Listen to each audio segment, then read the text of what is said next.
El bandolerismo, sobre todo el bandolerismo clásico que nosotros conocemos, que se desarrolla en Andalucía con especial intensidad a partir de la década de 1830, está marcado por el robo, por el secuestro, por la extorsión y por todo ese tipo de actividad delictiva que se realiza en despoblados, o sea, en los caminos, fuera de los núcleos urbanos. El bandolerismo ha existido siempre.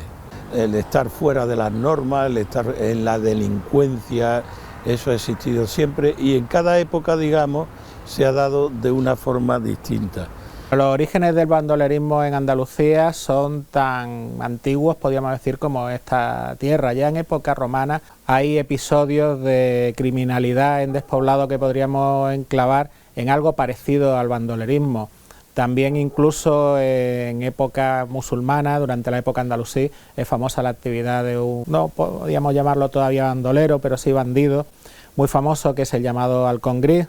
Así podríamos llegar hasta el siglo XVI, en la que los piratas berberiscos pues asolan la comarca, son los llamados monfíes, los piratas monfíes. No es bandolerismo todavía, pero bueno, recuerda mucho a eso, e incluso la eclosión en el siglo XVII que tiene el contrabando, que es una actividad paralela al bandolerismo y que tuvo muchísimo desarrollo en el Valle del Guadalhorce. Por regla general, el bandolerismo hace referencia a ese bandolerismo, entre comillas, romántico, que no era romántico, pero sí lo veían de una forma romántica esos viajeros ingleses del siglo XIX, que fueron los que le dieron la fama en todo el mundo de bandolerismo español de tipo romántico. En realidad no era romántico, porque los bandoleros eran simplemente unos delincuentes, es decir, no existe ese bandolero generoso, ese Robin Hood que roba a los ricos para dárselo a los pobres.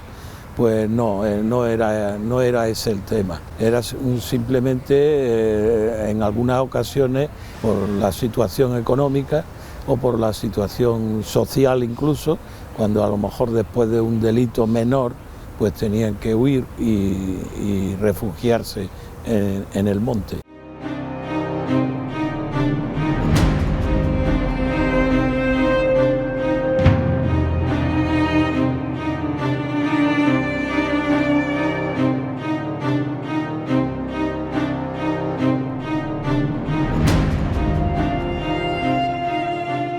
Estos bandidos, pues con el paso de los años iban tomando sus propias leyes y iban tomando sus normas de trabajo. A medida que pasaba el tiempo iban aprendiendo cómo gestionar estos recursos que tenían a mano, ¿no? Y entre estos recursos estaban, por ejemplo, el recurrir a los ganaderos como puntos de contacto, informadores o correos, a los mesoneros, a los posaderos, a los venteros, a los trajinantes, comerciantes. Estas personas colaboraban con el bandidaje. En muchas ocasiones, pues los premios que recibían a cambio se les premiaba bien, ¿no? Pero también era porque había cierto temor, cierto miedo a que ellos tenían que recorrer los caminos a diario o caer la noche y vivían solos en el campo y los bandidos podían tomar represalias. Había gente que protegía a los bandoleros porque se favorecía del negocio, ¿eh?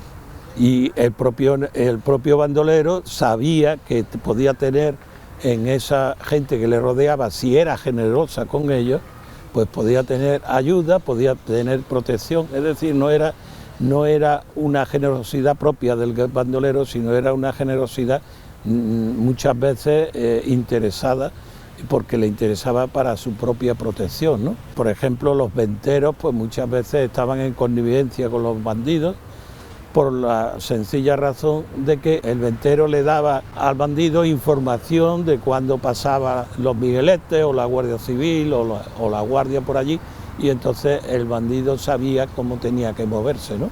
Y entonces el bandido a su vez pues le pagaba de alguna forma al ventero. En otras ocasiones ese miedo al bandolero pues también proporcionaba una especie de industria del bandidaje. Por ejemplo, aquí en la diligencia que partía de Málaga hacia Granada, pues había dos tipos de billetes.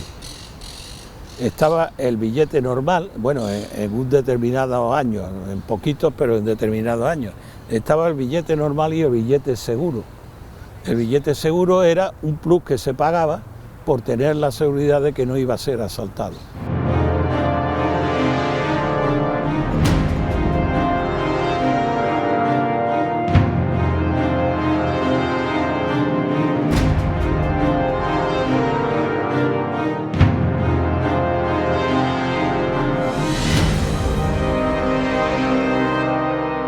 Esa mirada romántica hacia el bandolerismo coincide muy especialmente con la llegada a España de los primeros autores, de los primeros literatos románticos. Hay que recordar, por ejemplo, la llegada de Lord Byron hacia la década de 1820, recorre toda España.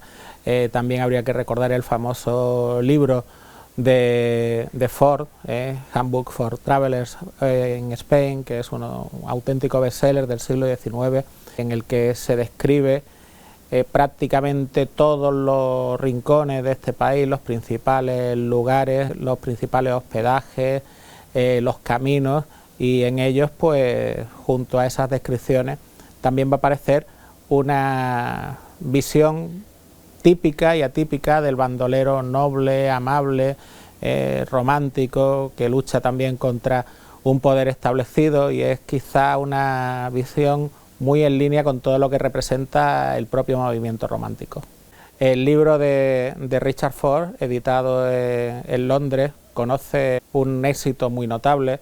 De hecho, en vida es reimpreso en al menos 3 ocasiones y muchas más después, y se convierte en un referente para todos los visitantes de España, con lo cual la imagen idealizada del bandolerismo que nos presenta Richard Ford pues va a pasar a todos, prácticamente todos los intelectuales románticos, a todos los viajeros y a todas las viajeras, porque también hay muchas viajeras que llegan a la provincia de Málaga y a toda Andalucía. Muchas de esas viajeras vienen con la ilusión de tratar de vivir un asalto en su diligencia, en esos caminos que unen a las ciudades, que son unos caminos todavía muy precarios, muy rurales, muy rudimentarios, en los que ni siquiera hay seguridad, porque la seguridad para el Estado en esa época empieza a venir con el despliegue de la Guardia Civil hacia 1840.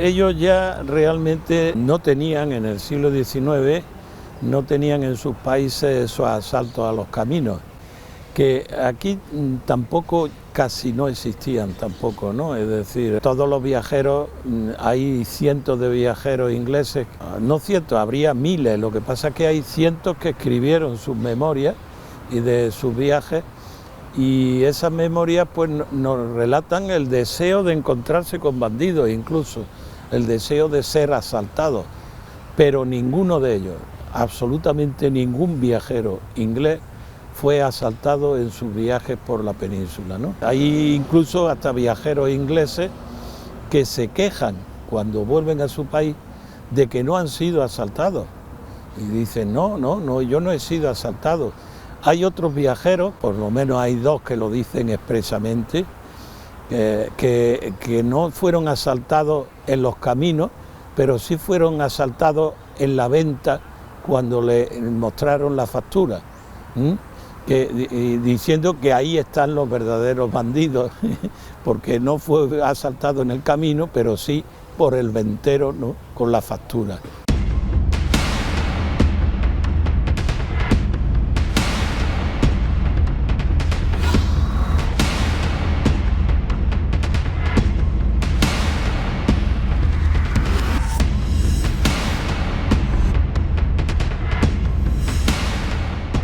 Existe todo un fenómeno de picaresca en torno a estos viajeros románticos, en torno a estas viajeras románticas que muchas veces van escoltados por gente que dice que los van a proteger de los bandoleros, cuando esos caminos probablemente no eran ya a partir de la década de 1850 ni tan difíciles ni tan frecuentados por bandoleros. Todo el mundo vivía de esa picaresca muchas veces, ¿eh? Es decir, eso era casi la institucionalización del bandidaje, ¿no?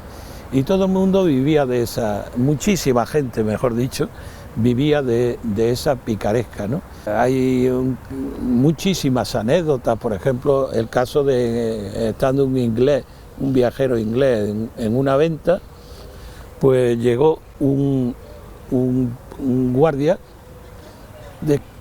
precisamente un guardia de camino, diciendo que el camino estaba infectado de bandidos.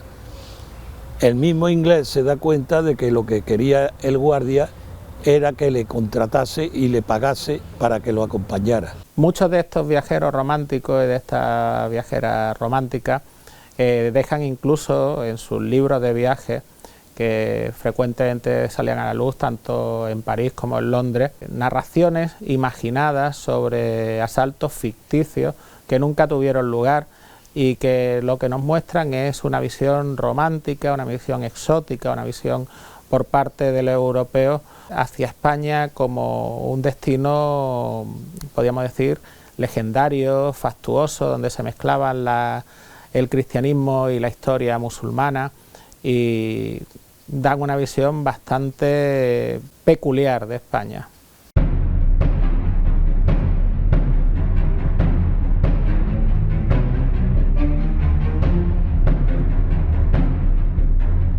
En su época, el bandolero llegó a ser incluso un personaje admirado por la sociedad, dando lugar a un conjunto de indumentarias, de costumbres, de tradiciones que eran seguidas por muchos vecinos. Eso lo vemos en los cuadros costumbristas, en los cuadros del siglo XIX, que casi todos intentaban imitar esa época. Entre la indumentaria común del bandolero estaba la manta. En origen era una manta, que servía tanto para abrigarse como forma de defensa, ¿no? Y luego evolucionaría a una forma, seguiría siendo un instrumento de defensa, pero también servía para llevar objetos, ¿no?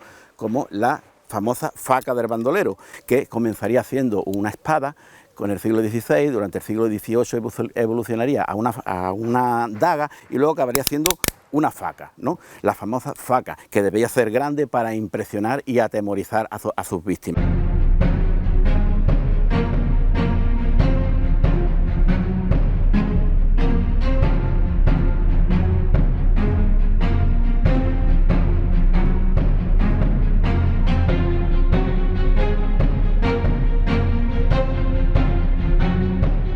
El contrabando es un delito muy común en Andalucía, que consiste en tratar de vender al margen del Estado diferentes artículos, muy especialmente el tabaco. En el Valle del Guadalhorce ha sido un mal endémico y muy especialmente desde el siglo XVIII. La cercanía de Gibraltar va a hacer que muchos contrabandistas, tanto de la Sierra de Ronda como del Valle del Guadalhorce, allí se inician en la actividad delictiva, en esa actividad delictiva que en muchos casos luego incluso les llevará también al bandolerismo. Empezaban siendo contrabandistas y después se convertían en bandidos.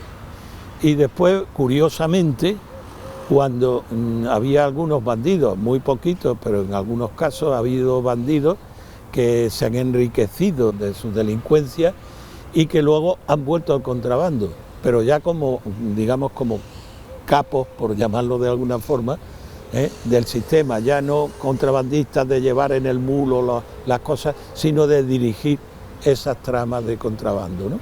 A finales del reinado de Fernando VII, el Estado va a tratar de controlar la seguridad en los caminos, de controlar la delincuencia, y lo va a hacer, por un lado, fomentando las compañías de milicia, los llamados migueletes, que van a tratar de dar mayor seguridad a los caminos, y por otro lado con la creación del Cuerpo de Policía General del Reino, que es el precursor de la Policía Nacional. Son dos intentos que podríamos decir son fallidos porque no llegan en ningún momento a controlar realmente o a acabar con el problema o con los problemas de seguridad que se estaban dando en esos momentos en España.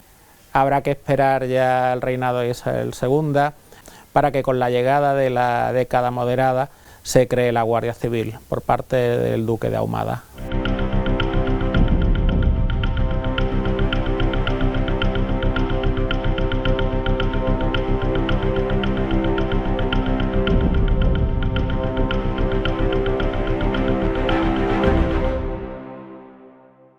Más que la inseguridad dentro de las ciudades, que ya podríamos decir, no era tan importante en esta época. Lo que verdaderamente preocupa es poder garantizar la seguridad en las zonas rurales y dentro de los caminos. Hay que tener en cuenta que si los caminos no están vigilados, si los caminos no son seguros, el comercio se detiene y por lo tanto la actividad económica del país se ve resentida.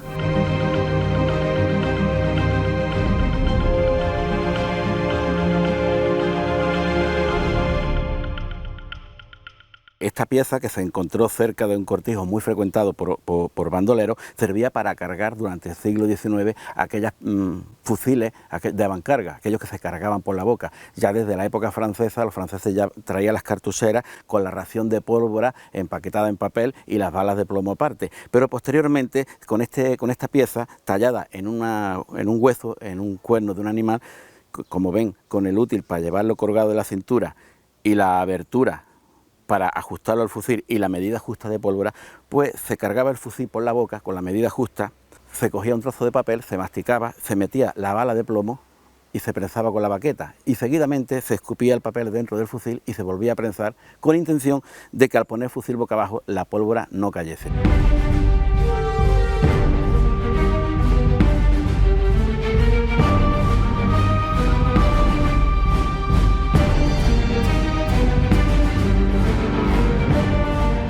La forma de actuación de este bandolerismo romántico, una forma de actuación muy peculiar. Generalmente se actúa en pequeñas bandas de 5 o 6 personas que están encabezadas por un líder que va a ser el jefe de la partida. Una de estas partidas va a ser la del llamado bandido El Colorado, que es capturado en Coín en 1837 después de tratar de secuestrar a un vecino de la localidad, a Miguel España. La partida del Colorado le exigió, a cambio de devolverle con vida, 2.000 reales. Cuando un intermediario va a hacer entrega en nombre de la familia de ese rescate de 2.000 reales, pues realmente lo que van a hacer es capturar al Colorado, porque la familia se había puesto de acuerdo con las autoridades para poder hacerlo. Capturado en Coín en agosto de 1837, el Colorado es conducido a Málaga, donde es juzgado y ejecutado. Muchos de los bandoleros, cuando son capturados por las autoridades, muy especialmente a partir de la década de 1830, o mejor dicho, a partir de finales de la década de 1830, pues sufren una muerte muy cruel, son ejecutados generalmente con ejecuciones públicas, con lo que se trata de escarmentar un poco a la sociedad. Son ejecuciones que por lo general tienen lugar dentro de cada capital de provincia. Por ejemplo, en Málaga estas ejecuciones se llevan a cabo en esta época en el llamado Llano del Mariscal, que estaba junto al puente de Armiñán. Otro bandolero muy conocido de Coín será Eulario, que hacia 1860 va a tener una partida que va a asolar toda la comarca del Valle del Guadalhorce, aunque finalmente va a ser detenido por la Guardia Civil. Este conocido bandolero Eulario pues ya no forma parte del bandolerismo romántico, es un bandolerismo más parecido a la delincuencia común.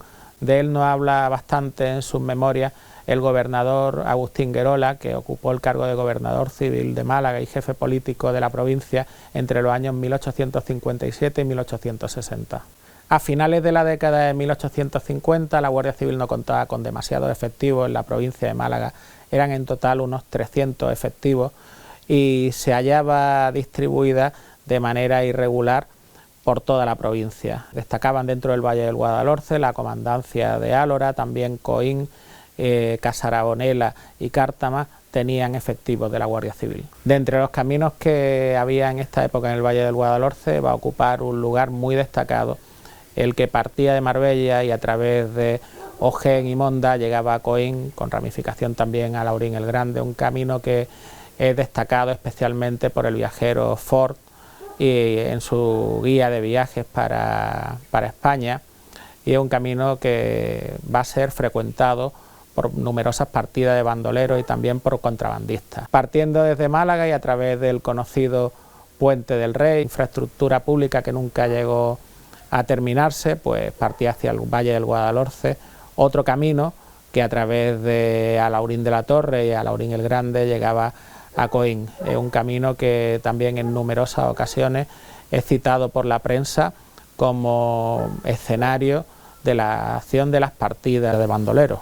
También se encontraba Coín unido a Ronda a través de un camino que es citado como especialmente peligroso y que transcurría a través del término municipal de Casarabonela. Salvo el camino de Málaga y solamente parte, todos estos caminos eran caminos de herradura, o sea, caminos que no podían ser utilizados por carros. Una época especialmente peligrosa para transitar por los caminos que unían a Coín y al Valle del Guadalhorce con Málaga era la llamada época de la Vendeja, la época de otoño, una época de especial actividad económica en la ciudad y una época en la que los caminos eran frecuentados en muchos casos, tanto por agricultores que volvían de Málaga con mucho dinero después de haber podido vender sus mercancías, especialmente la llamada uva de Loja, que era uno de los productos clásicos de exportación en esa época del siglo XIX, como también por las personas que transitaban por estos caminos.